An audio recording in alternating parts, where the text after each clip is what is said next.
Buenos días, vamos a dar inicio a la primera unidad que confiere los temas de mecánica rotacional. En este caso vamos a comenzar a ver posición, rapidez y aceleración angular. En principio, como antecedentes, pues sabemos que los objetos, al menos en el curso de física A, son representados como partículas, es decir, si yo voy a analizar el movimiento de una persona saltando una cierta trayectoria, pues yo lo que tengo que tomar en cuenta es su centro de masas, que es este punto rojo, es precisamente lo que nosotros vemos como lo que se está moviendo en el objeto a través de la trayectoria que estemos analizando. En principio, pues bueno, el centro de masas sí sigue la mecánica como ya la hemos analizado en principio, de tal forma que no es precisamente erróneo. Sin embargo, un objeto extendido, como lo puede ser una persona o en este caso un martillo siendo arrojado, pues puede girar también sobre su propio eje. Y además el centro de masas pues sigue teniendo esta propiedad de seguir la trayectoria que podemos predecir a través de la mecánica lineal. Entonces, por ejemplo, un martillo arrojado al aire, no intenten esto en casa por favor, se puede seguir una cierta trayectoria en su centro de masas mientras este gira en torno a este centro de masas, que sería su eje de rotación, y pues describe un movimiento pues mucho más complejo, ¿no? Sin embargo, bueno, vamos a tratar de analizar para empezar objetos que solamente giran, al menos en esta unidad, ya después combinaremos propiamente estos dos tipos de movimientos. Y en cualquier momento diferentes partes del objeto, obviamente me estoy refiriendo a un objeto que esté girando en torno a un eje, tienen distintas velocidades y aceleraciones lineales. Es decir, por ejemplo, en un disco, ahí me quedó muy feo, en un disco yo tengo una cierta velocidad de las partículas en este punto y por ejemplo en la orilla van a otra cierta velocidad distinta. ¿Cómo sé eso? Bueno, recuerden, velocidad es longitud sobre tiempo, entonces en principio si este punto recorre esta cierta distancia en un cierto intervalo de tiempo, este otro punto va a recorrer esta otra distancia en el mismo intervalo de tiempo porque todo está girando sincrónicamente. Entonces lo que sucede es específicamente que como este recorre menor distancia en un cierto tiempo con respecto a este que recorre mayor distancia en un cierto tiempo, significa que tienen velocidades lineales distintas. Por lo tanto, también podemos conferirle el hecho de que tienen aceleraciones lineales también distintas. ¿De acuerdo? Entonces, dentro de este tema de rotación de un objeto en torno a un eje fijo, vamos a referirnos como objeto rígido como a cualquier objeto que no sea deformable. Las ubicaciones relativas no cambian. ¿A qué nos referimos con esto? Bueno, imagínense en este caso una pizza al ser moldeada, al hacerla girar, pues esta se va a expandir en sentido hacia afuera, ¿no? Ya se ha analizado eso por fuerza centrípeta y las contraposiciones de esta misma, pues van a hacer que este objeto se expanda. A lo que me refiero con las ubicaciones relativas es que si nosotros tomamos un pedazo de masa de aquí y tomamos un pedazo de masa de acá, conforme nosotros la hacemos girar, la distancia entre estas dos elementos de masa, pues se van a cambiar entre sí, ¿no? Esta distancia va a cambiar conforme nosotros la hagamos girar. Sin embargo, tal vez esto sea como que un poco exagerado, debido a que aquí les pongo la advertencia de que todos los objetos en la realidad son deformables. Y aquí un ejemplo, un video de unos chicos que hacen girar un CD a altas velocidades. Déjenme se lo muestro.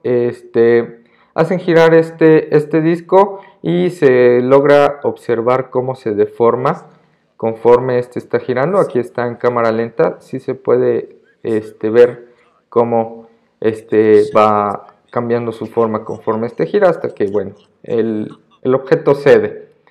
Entonces, en principio, todos los objetos en la vida real son deformables, pero vamos a estar tratando de que no lleguemos a velocidades de rotación tan altas. Por ejemplo, aquí lo hicieron girar a 170.000. Perdón, no, esta es la velocidad de grabación. No recuerdo bien a qué velocidad lo hicieron girar, pero es una velocidad increíblemente alta. Obviamente, un objeto rígido común, como lo es un CD, pues se va a deformar desde luego. Discos de acero, todo lo demás a ciertas velocidades angulares son suficientemente deformables. Entonces, para lo que vamos a estar hablando en términos de este curso va a ser decir el hecho que no vamos a estar haciendo girar los objetos a tan altas velocidades de tal forma que se deformen, o bien considerar que las velocidades son relativamente lentas o que los objetos son ideales y no se deforman. Bien, entonces volviendo al ejemplo del disco, si tomamos un pequeño elemento de este disco, por ejemplo, un cierto puntito aquí, que yo le voy a llamar P. Este cierto punto P, pues bueno, se desplaza una cierta trayectoria, la cual yo le voy a llamar, aquí esta trayectoria vamos a tratar de que sea circular, ¿no? Después de todo sigue la forma del disco. A esta trayectoria o a esta longitud de arco se le llama S, y por supuesto se desplaza un cierto ángulo que vamos a llamar θ. Bien, siempre se va a encontrar una distancia fija R desde el origen que llamamos O, y bueno, aquí tenemos ya una relación directa entre lo que es la longitud de arco y el ángulo. Entonces, de acuerdo a la trigonometría, si yo tengo una cierta longitud de arco, vamos a hacer una definición. La longitud de arco va a ser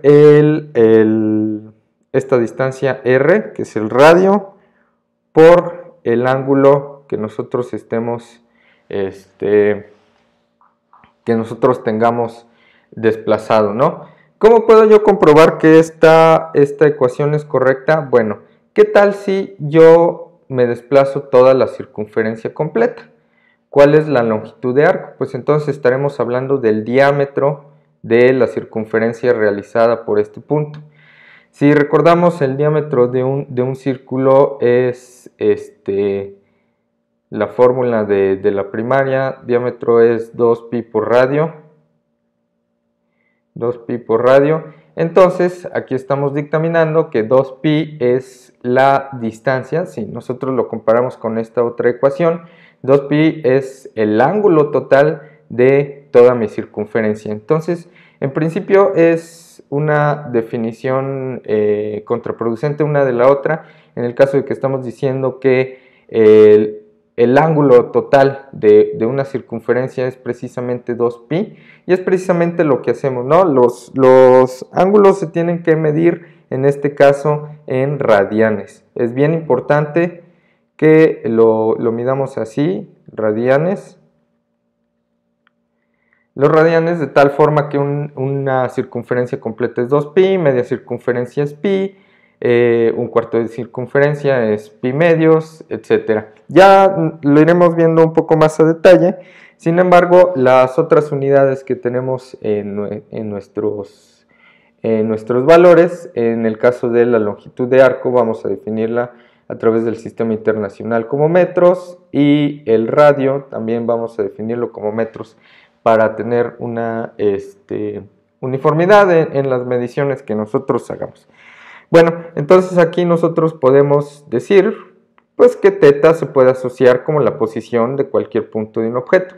Es decir, ¿a qué me refiero con esto? A que si mi punto P no estuviera aquí, sino estuviera arbitrariamente en otra localización, por ejemplo aquí P, si todo el objeto, todo el disco se desplazó un cierto ángulo, digamos, no sé, un sexto de pi, pues entonces este se habrá desplazado precisamente ese ángulo también.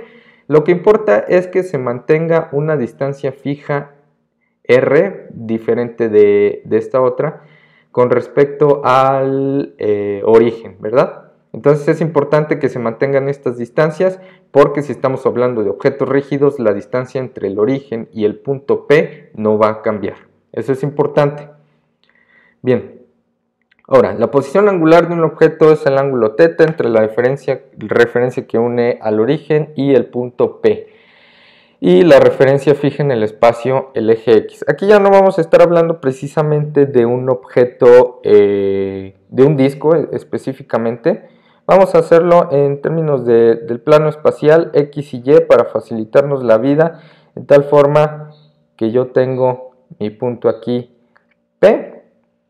Este es el origen que llamamos O, y desde luego nos dice la posición angular es el ángulo entre la referencia que une 0 y P, es decir, esta referencia, y el eje, la referencia fija en el espacio, o el eje X. Es decir, lo vamos a medir de aquí a aquí.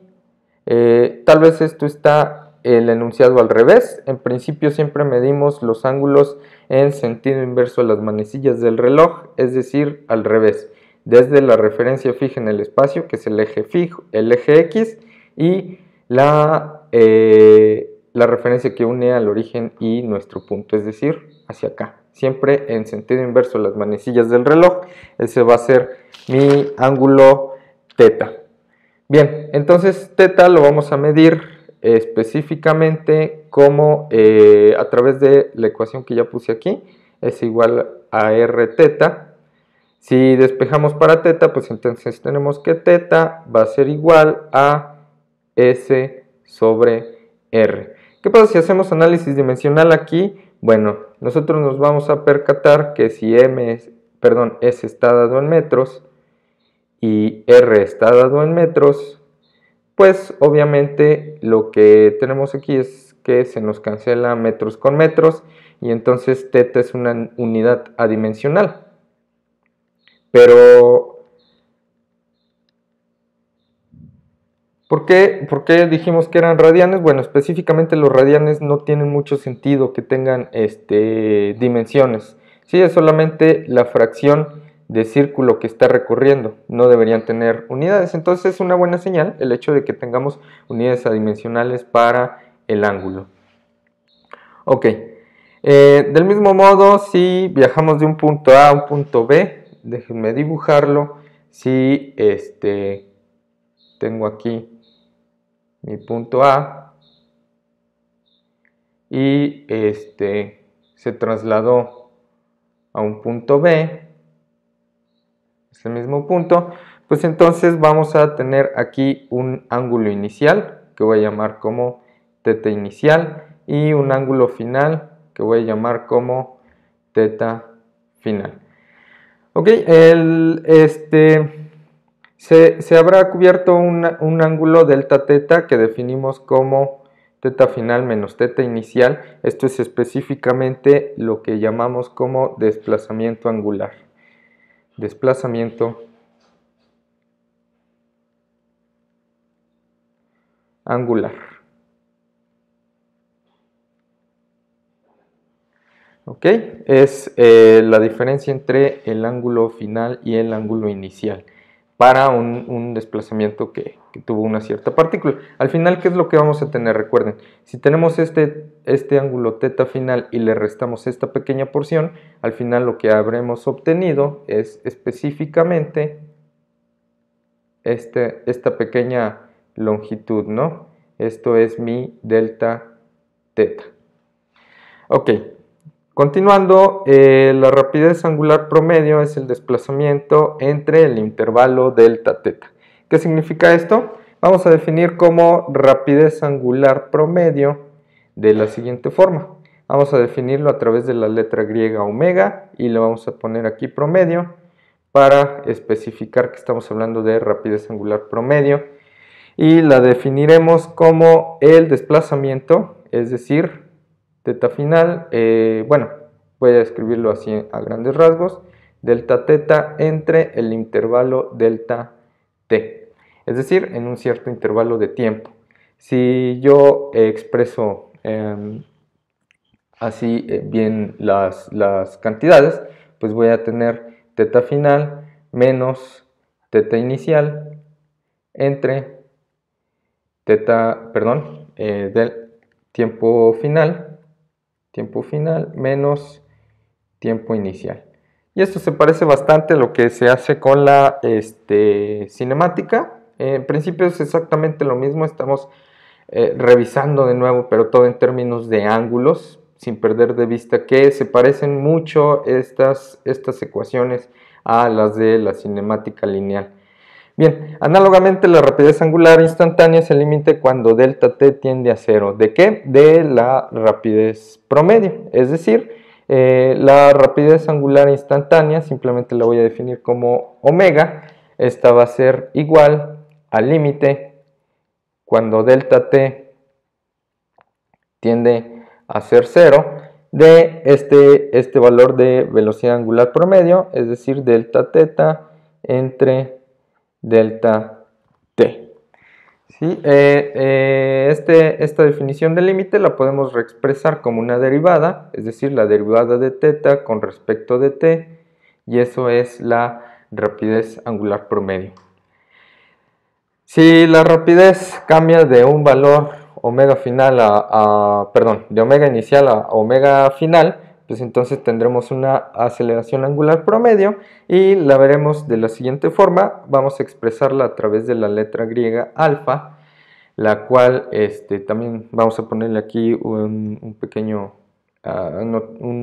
sufijo promedio para no confundirla con la instantánea, en la cual, pues bueno, va a ser exactamente igual, es el cambio en la rapidez final menos rapidez inicial, es decir, delta omega sobre delta t. ¿Cómo lo expresamos? Igual que para la rapidez promedio, omega final menos omega inicial sobre tiempo final menos tiempo inicial.